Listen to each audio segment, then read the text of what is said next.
Tonight on Ukraine Today, Ukrainian strikes hit hard, from the destruction of a key missile and artillery arsenal of Russia's armed forces to a strike on an oil refinery in the Lipetsk region.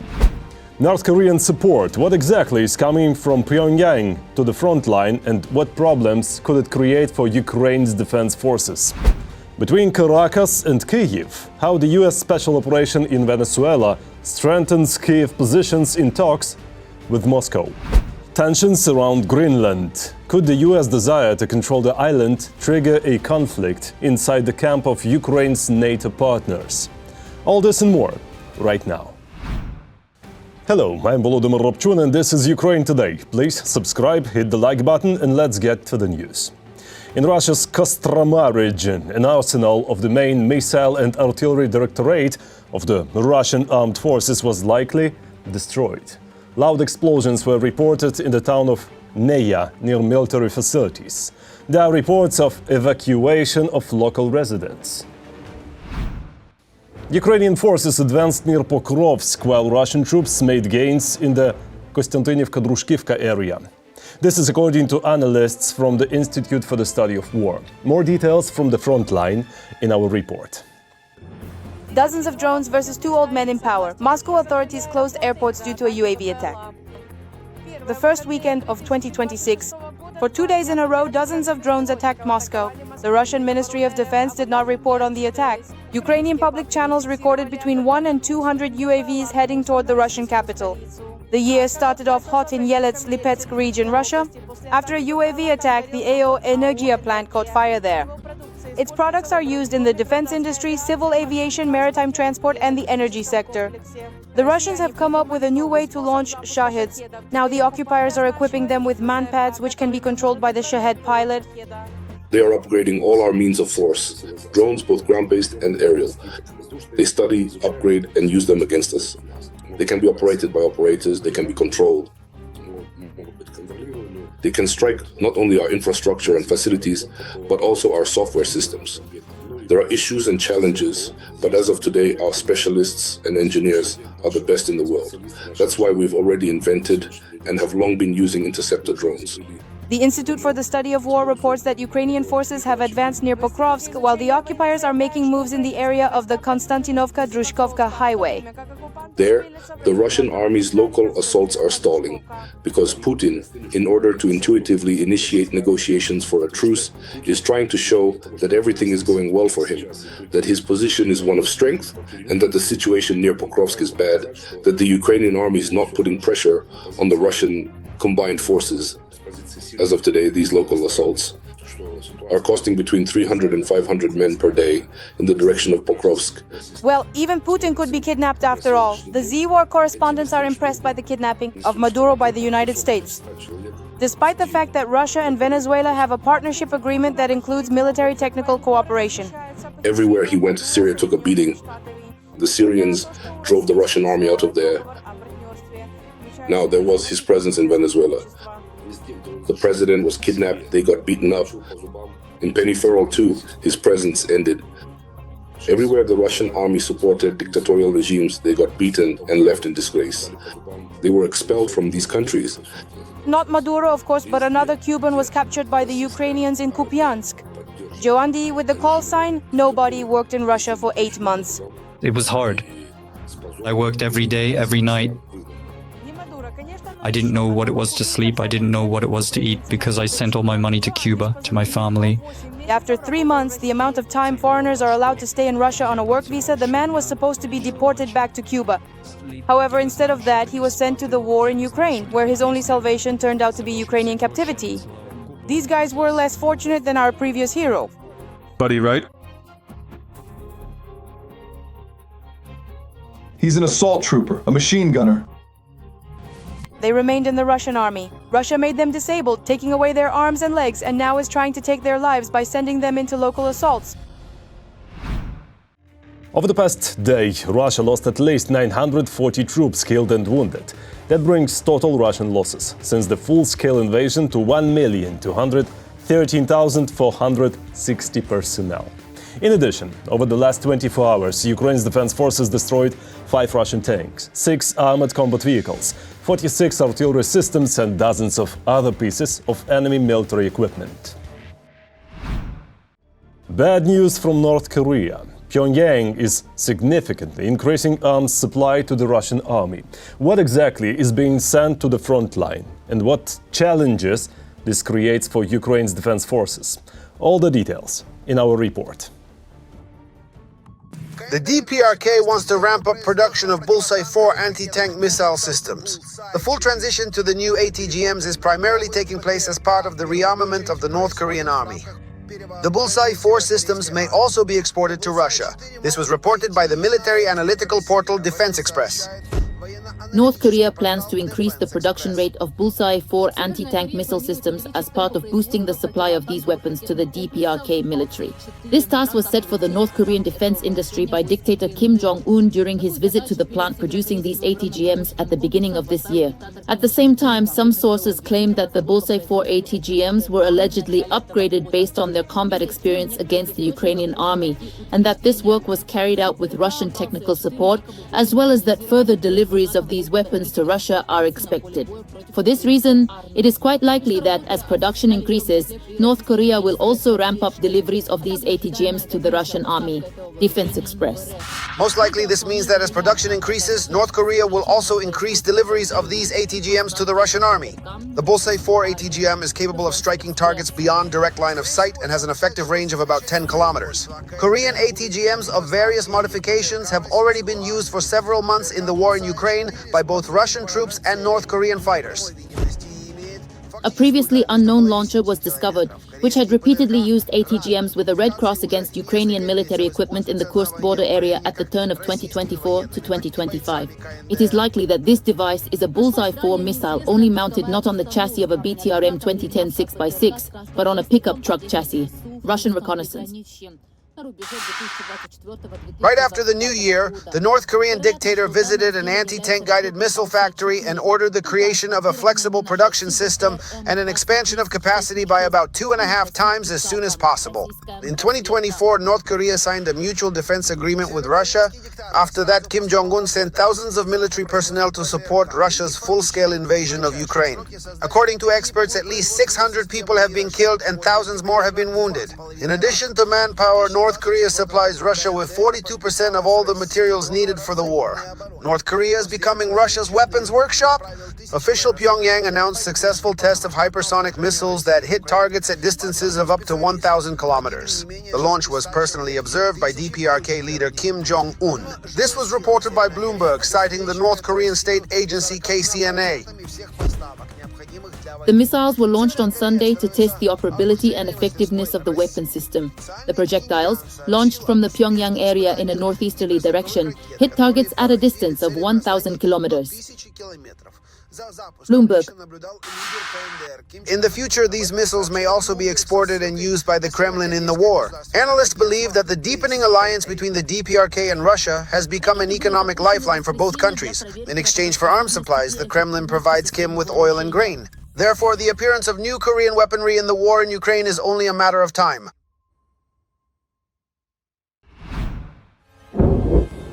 Explosions were reported overnight at 2 Russian industrial sites, an oil refinery in the Lipetsk region and a state-bearing plant in Penza.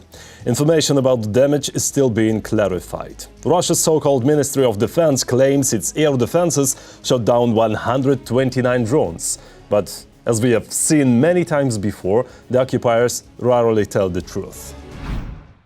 Speaking of lies, Russian propaganda is spreading fake claims about an alleged Ukrainian chemical provocation. This was reported by Ukraine's Center for Countering Disinformation. According to the Kremlin's story, Ukrainian radiation, chemical and biological defense units supposedly arrived in Izum, in the Kharkiv region, and are allegedly preparing a terrorist attack using chemical agents between January 6 and January 8. It's safe to assume this is another Russian attempt to stage a crime under a false flag. Trump does not believe Putin. He said this while speaking to journalists aboard his plane. The comment was about the Kremlin's attempt to accuse Ukraine of an attack on the Russian dictator's residence, an attack that never happened. But there was a real attack, the American one in Venezuela, and it was a direct blow to Russian interests, one that actually strengthens Kyiv positions. How exactly? The answer next. While the Kremlin pretends to have the situation under control, the United States is striking where it hurts Putin the most, at Russia's illusion of global influence.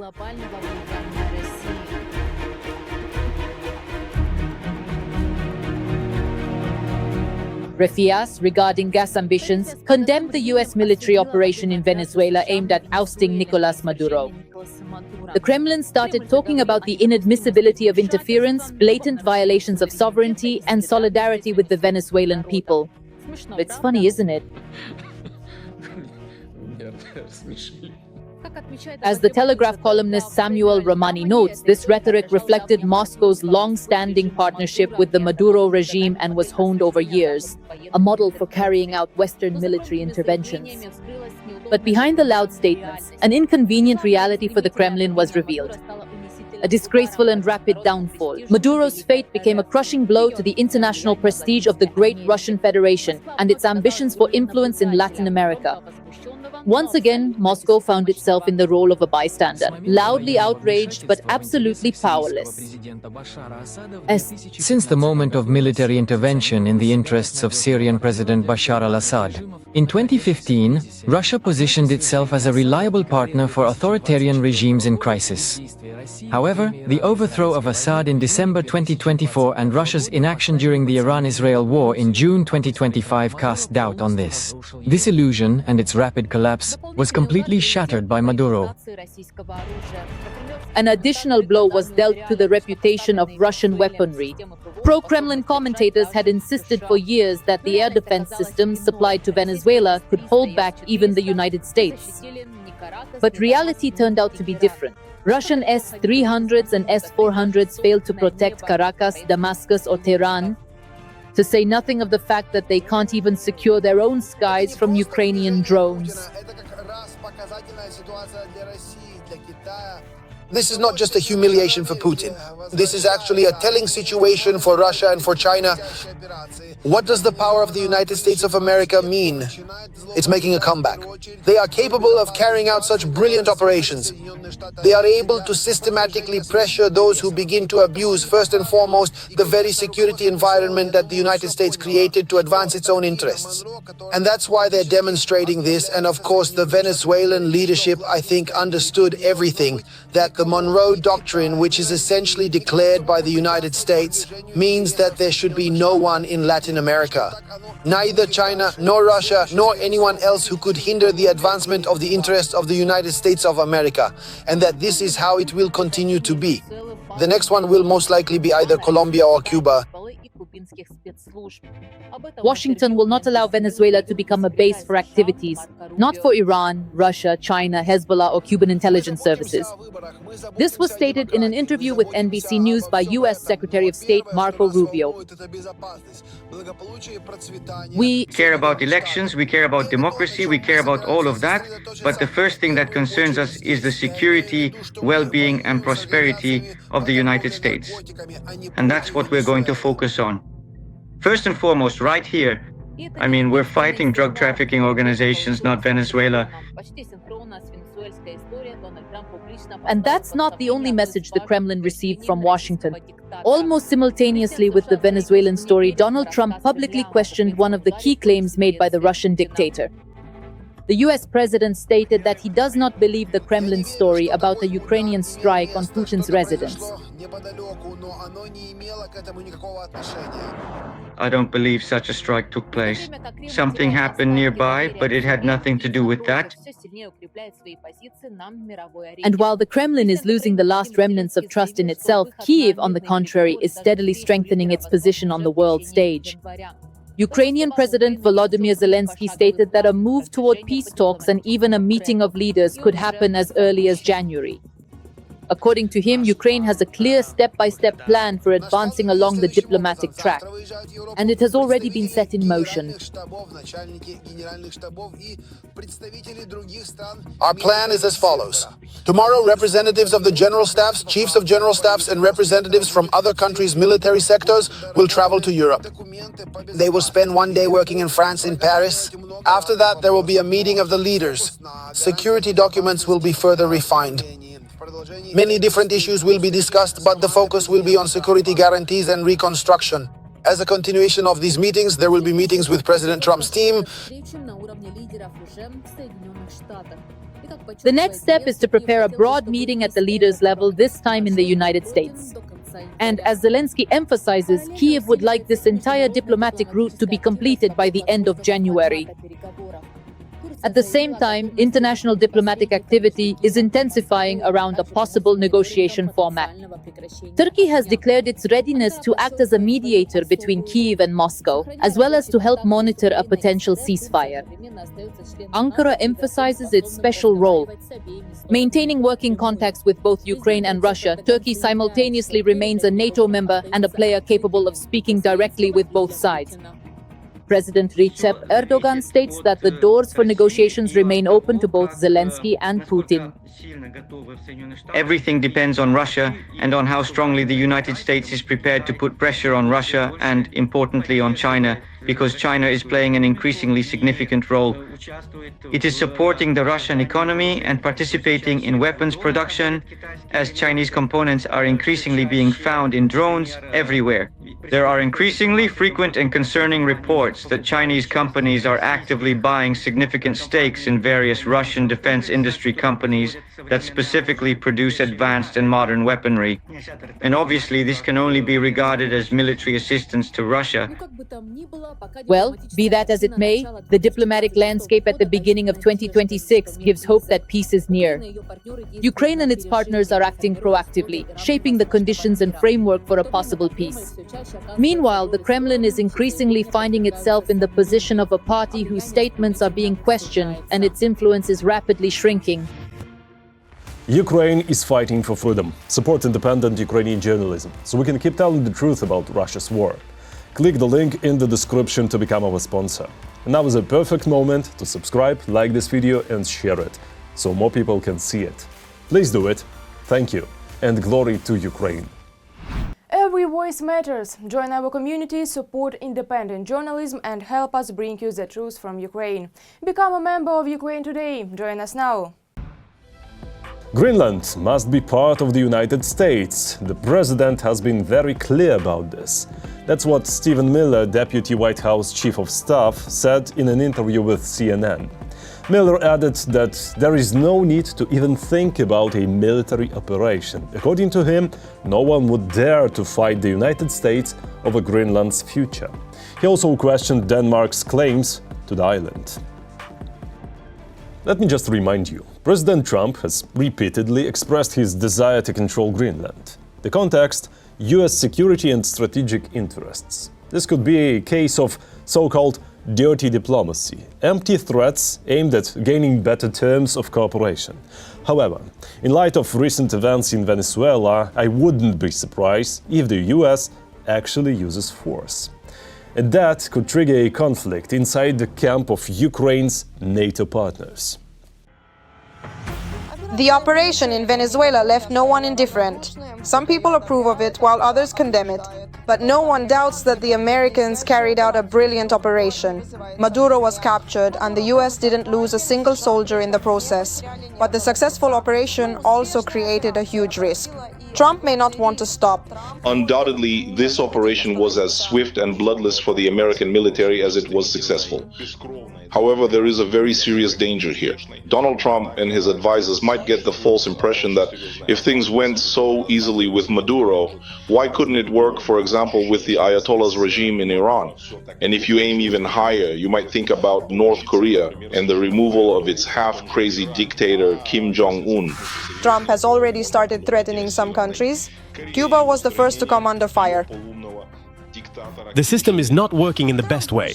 People there have been suffering for many years. I believe in the end we will talk about Cuba, because Cuba as a state is failing.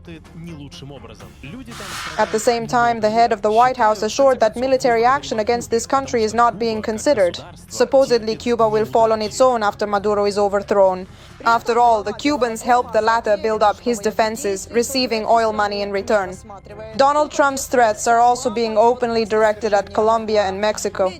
But that's not all. Donald Trump clearly has a very strong temptation to start solving America's problems all over the world. All the more so, and indeed it is quite significant, since he clearly and unequivocally stated, America has firmly established itself as the undisputed and preeminent leader of the entire Western Hemisphere. And now, in this current global landscape, absolutely no one will be able to seriously or effectively challenge its dominant position. That's why it's the United States issuing the challenge, and once again Greenland is in danger. The first to hint at new territorial ambitions in this direction was Katie Miller, the wife of the president's key advisor, Stephen Miller. She posted on her social media a map of Greenland in the colors of the US flag with the caption, "Coming soon." The Danish ambassador to the US, Jesper Miller Sorensen, responded instantly.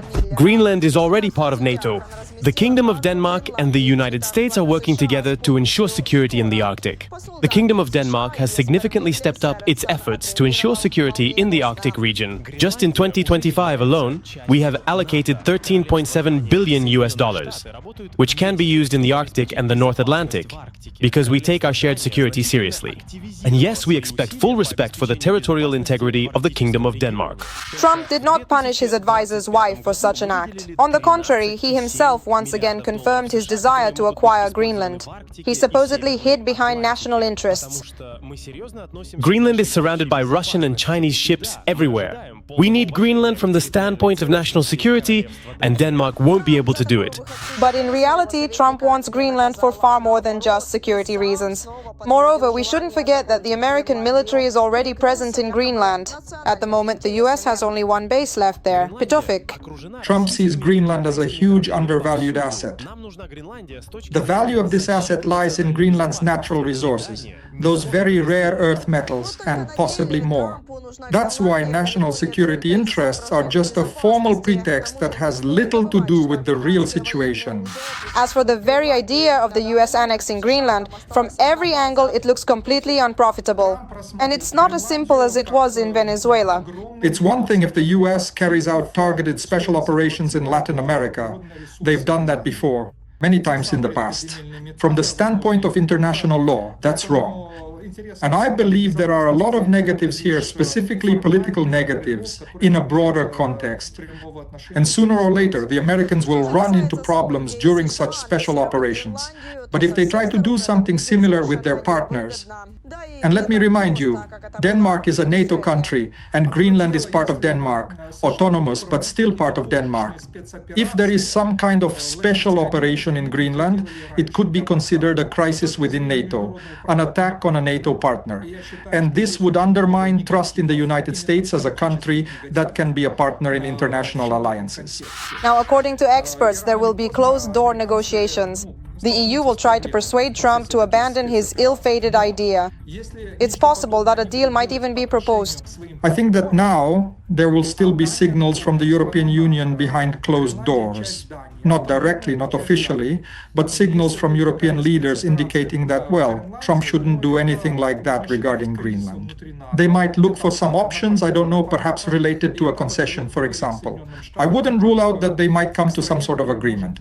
This could be a kind of compromise, a business-like solution, where the US would get a concession to develop certain natural resources in Greenland. And let's not forget that Trump and his team still need to see through the operation in Venezuela. Things are far from over there, and at any moment the situation could spiral out of control. And finally, about resilient Ukrainians and mutual support. In Berlin, a partial blackout occurred after cables were set on fire. Ukrainian refugees in the German capital organized a point of resilience for local residents. People could warm up, charge their devices and drink hot tea.